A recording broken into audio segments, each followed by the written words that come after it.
우아함의 길을 가는 이들은 우아함의 본질인 섬세함, 요령, 교양을 키워야 합니다. 자주 이는 심지어 일반적으로 동작이나 신체의 쉬움 혹은 유연함을 포함하기까지 합니다.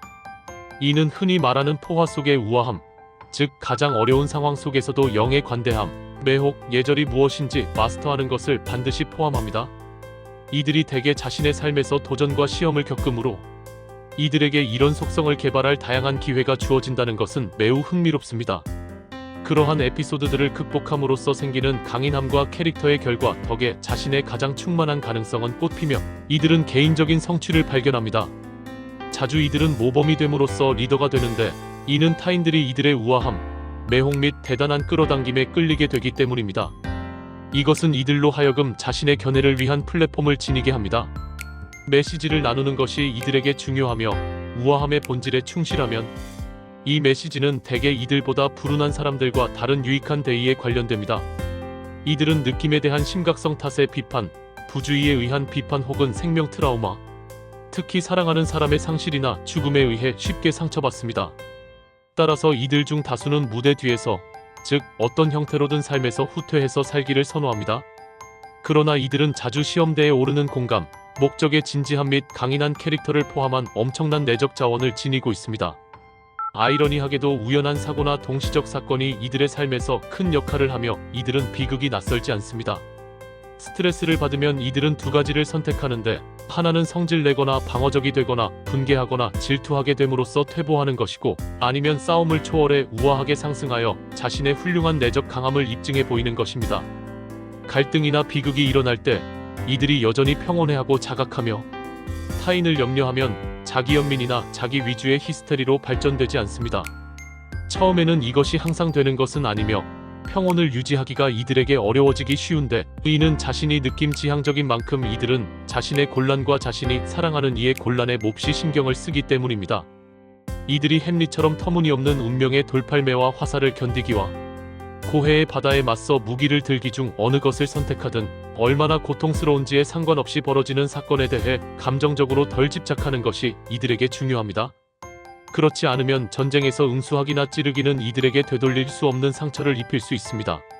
이들은 민감할지라도 천성적으로 투사이고 사랑하는 사람에 대한 맹렬한 보호자입니다.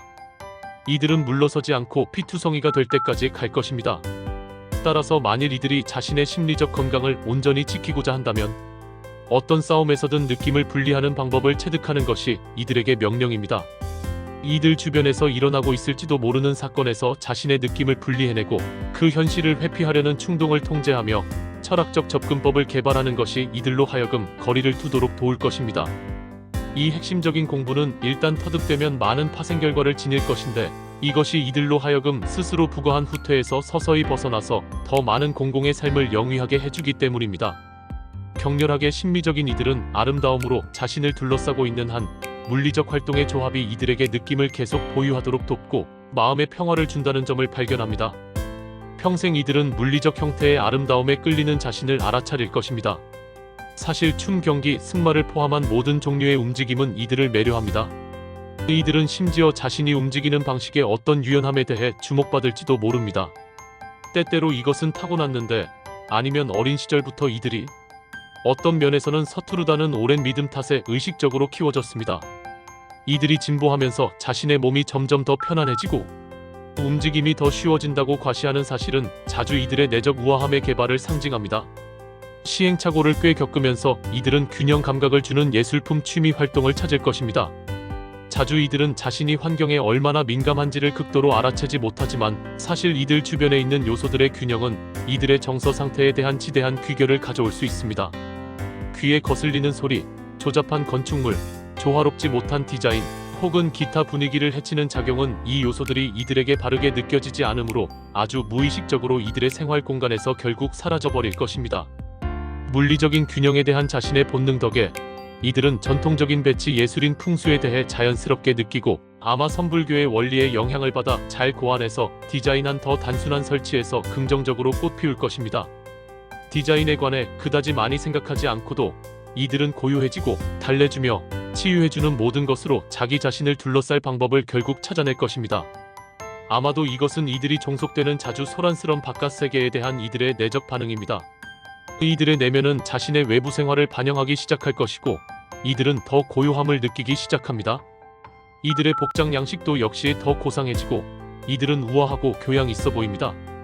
이들이 대단한 매혹과 끌어당기는 개인적 힘을 과시하기 시작할 때 전반적인 효과는 자신감과 존재감 중 하나입니다. 곧 이들이 자기 자신에 관련해서 바라는 것이 무엇이든 간에 이들은 자신만의 장래 계획을 사실상 세울 수 있도록 많은 찬양자에 의해서 발견됩니다. 이들은 일찍이 매우 많은 시간을 무대 뒤에서 보내지만 그 결과 자주 번데기에서 모습을 드러내는 나비처럼 자신의 변태를 겪어내고 스포트라이트 받으며 등장합니다. 성숙해지면서 이들은 더 부드러워지고 아마 더 친절해지며 더 세련되어집니다.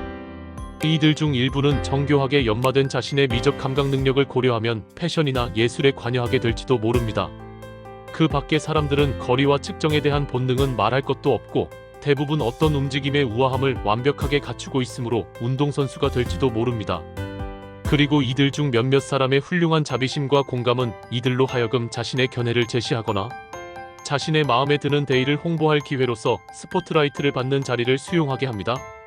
심지어 자신의 삶이 더 널리 알려질 정도로 진실에 헌신하는 자유사상가로서 이들은 자신에게 진실해질 것입니다. 좀처럼 간과되지 않는 이들은 세상을 움직이고 뒤흔드는 사람으로 인정받을 것입니다. 누구도 이들의 인기가 이들만큼 높이 오를 수 있다고 여기지 않을 것입니다. 비록 설계로는 드물지라도 내향적인 것에서 외향적인 것으로 진정한 변태가 여기서 일어납니다. 더 정확히 말하면 이들은 일단 받아들여지면 세속적 알아봄으로 이끄는 기회를 제공받습니다. 사회라는 무대는 이들의 변태를 위한 큰 시련의 장소입니다. 기본적으로 비사교적인 사람들, 심지어 현실 회피자들도 자주 타인에게 봉사하기 위해 자신의 걱정거리를 잊고 일하는데 에너지를 쓰는 법을 체득하는 곳이 바로 사회입니다. 이들의 매혹과 우아함은 모범이 됨으로써 타인들에게 동기를 부여하고 영감을 주고 타인을 가르칩니다. 궁극적으로 이들은 가족이나 전문가 그룹에서 관리하는 데 있어서 지도력을 과시할지도 모릅니다. 이들이 공정하다고 빈번히 알려져서 사람들은 고도로 객관적인 의견을 구하러 이들을 찾게 될 것이고 따라서 이들은 자신을 특히 훌륭한 컨설턴트와 문제 해결사로 만들어갈 것입니다. 이들의 끌어당기는 특성은 자주 이들을 넓은 교우관계나 여타 사회 집단의 중심에 둡니다. 적합한 배우자를 선택하는 것이 대개 최고로 중요한데 쌍방의 사회적 경력적 증진에 도움되는 진정한 동업관계가 이들의 이상일 것입니다. 이러한 부부에게는 자녀를 기르는 것 또한 권장됩니다. 이들은 격렬한 성적 취향을 더 심미적이고 느긋한 것으로 탈바꿈시킵니다. 그런 방향 전환은 어떤 후회감이나 상실감도 동반할 가능성이 없습니다. 사실 이들이 성숙할 때까지는 이들 중 다수가 섹스에 중독될 수 있습니다. 이들의 가족 간 결속은 심지어 수세대에 걸쳐 지속할 수 있는 일종의 왕조를 세울 정도로 강합니다. 아름다운 대상에 기꺼이 소비하는 마음은 재정적인 면에서 이들이 사치스럽다는 점을 의미하지 않습니다.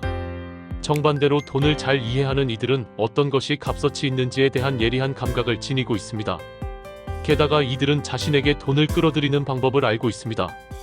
우아함의 길에 태어난 이들을 되돌아보면 아이들의 동화인 미운 오리새끼가 떠오릅니다. 오리새끼로 오해받은 어린 백조가 다른 오리들에게 그룹에서 잘 맞지 않고 못생긴 오리로 놀림을 받습니다. 시간이 흘러야만 조롱받던 그 오리새끼는 물에서 사는 새 중에 가장 고상하고 우아한 새로 여겨지는 완전히 성장한 백조로 등장하게 됩니다.